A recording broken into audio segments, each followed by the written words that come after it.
Where are we? We are in the streets of Rome.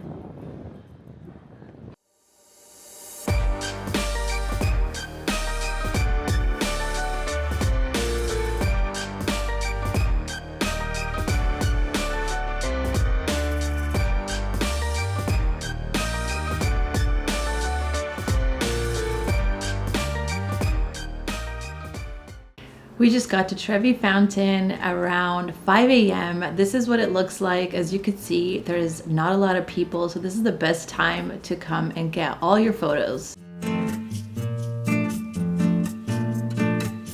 So besides not having the massive crowds, you could just walk straight down to the fountain this early in the morning. There's no barriers. You just go down, take your photos, kind of just sit back, relax, look at it, take it all in, and then, just go to your next destination.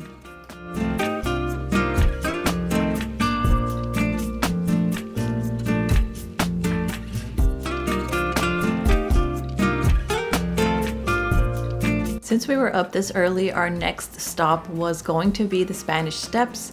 Here we're just kind of walking from the Trevi Fountain to the Spanish Steps. It's not too far of a walk, and again, the Spanish Steps are going to be super empty. You'll actually be able to take a picture of the steps itself. You'll be able to see it. You can walk up and down it. You can, take your photos in front of it or of it, and there won't be massive crowds just kind of blocking all of that.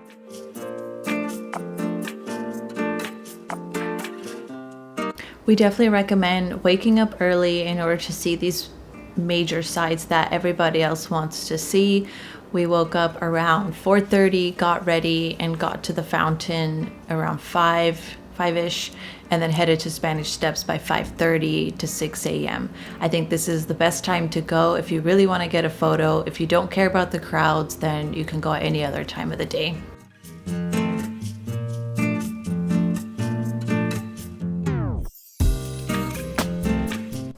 We found a cute coffee shop down the street from the Spanish Steps. It's called Tre Cafe. We had 2 cappuccinos and some dessert. It was really good and really close to our hotel from Maison Tritone was our hotel. Super, super convenient. What time? Wake up early, 7:30. 7:30, guys. Don't come. Wake up early. Our 5:30 a.m. trip here was so worth it. Make your coffee at 5 in the morning in your hotel room and walk on. Which way do we go? Left? Straight? Pretty. Whichever.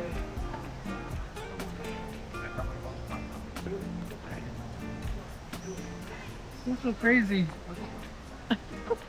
Why am I yelling? Oh, it's like construction. We can barely see. Maybe up there. That's where it's at. We're going to the Colosseum. We'd be gladiators. We're gonna go say what? Are you not entertained? What?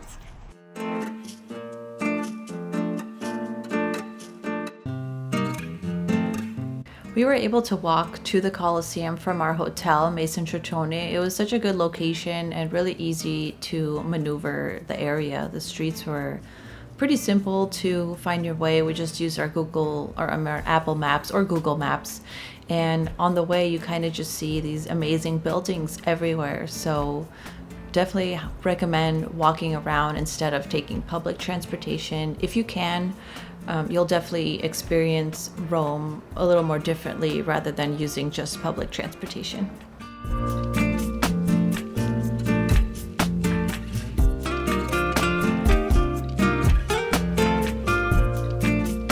Tickets to the Colosseum are 18 euros per person. So if you're paying any more than that, you might be paying for a tour or it might be a scam site. So just beware of that. If it's a lot more than 18 euros, then it's probably not an official site.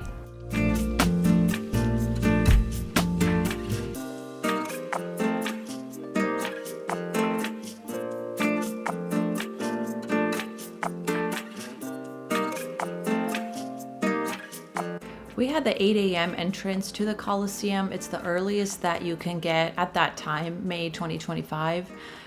It was kind of chaotic.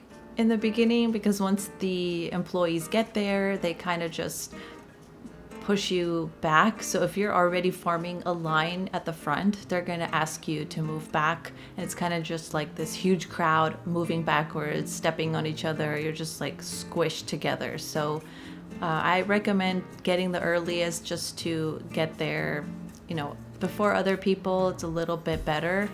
But beware that there will still be pretty much a lot of crowds in the beginning, because you're kind of just trying to line up, and that's just their process.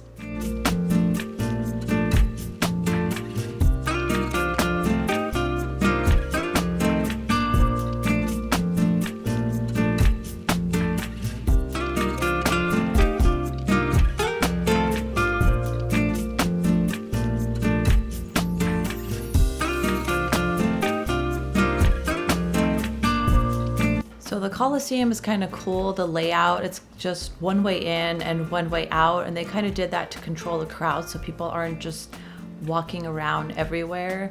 So it's kind of structured. It was getting crowded, so we do recommend getting the earliest ticket. Again, as I mentioned before, there are less people when you're trying to take any type of photos inside, because once we were finished and more people had already come in, we saw that the areas that people wanted to take photos in were much more crowded than when we first came in. So definitely recommend earlier tickets.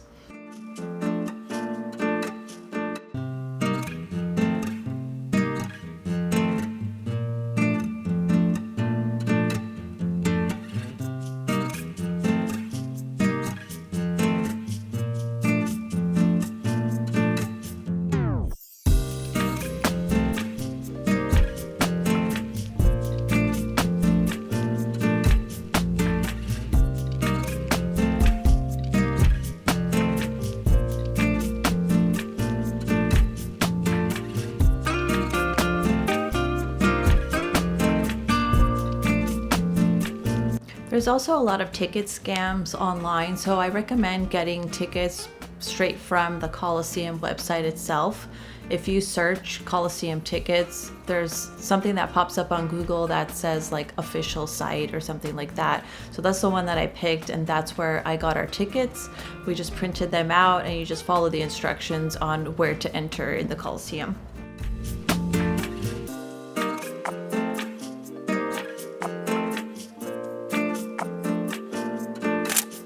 Just a tip, when you're trying to take photos, if you see one part of the Colosseum is super crowded and there's people waiting to take photos, I'm sure that the other side of it will show you the exact same view, and you can get the same photo but with less crowd. So try not to follow the crowds, find your own spot, and you'll still get a really great view of the Colosseum.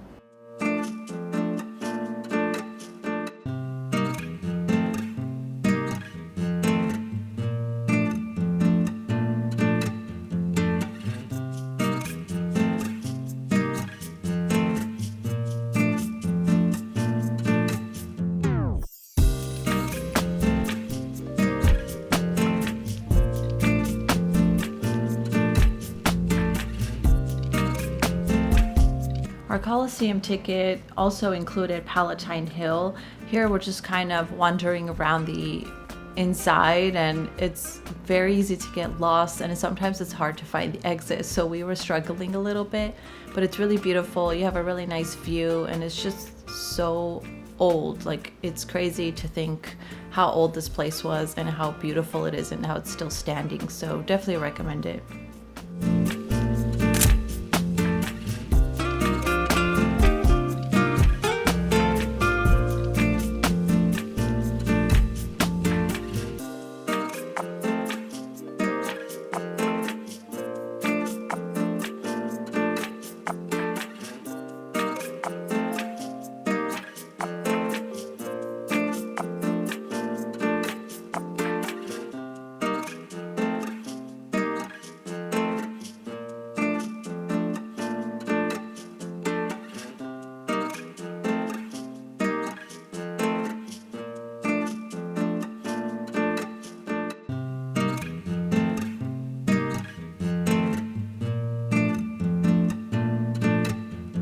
We're making our way to the gardens of Via Borghese, and this is a pretty steep walk. So just an FYI, if you're planning to go here, it's directly behind the Spanish Steps, but it is a little bit difficult to get to, so you will be walking. Have some really good comfortable shoes, but once you get up the hill, it's really pretty. There's a lot of people just strolling. It was a nice weekend evening. There's a beautiful lake and there's just a lot to see, so definitely recommend this place. There's a lot of little pathways that you could take as you're up there.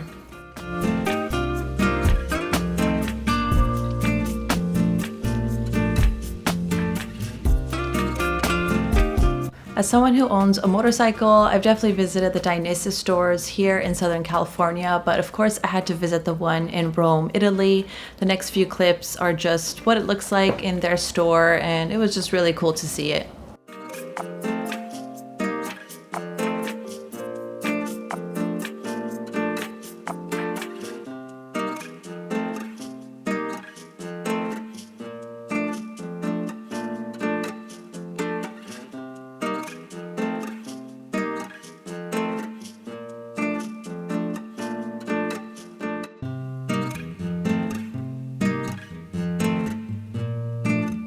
We made reservations for Roscioli's way ahead of time. It is so delicious. It was the best pasta that we ever had in our lives. So we definitely recommend going there. It's probably my favorite restaurant. Thanks for watching, and stay tuned and subscribe for our Positano adventure.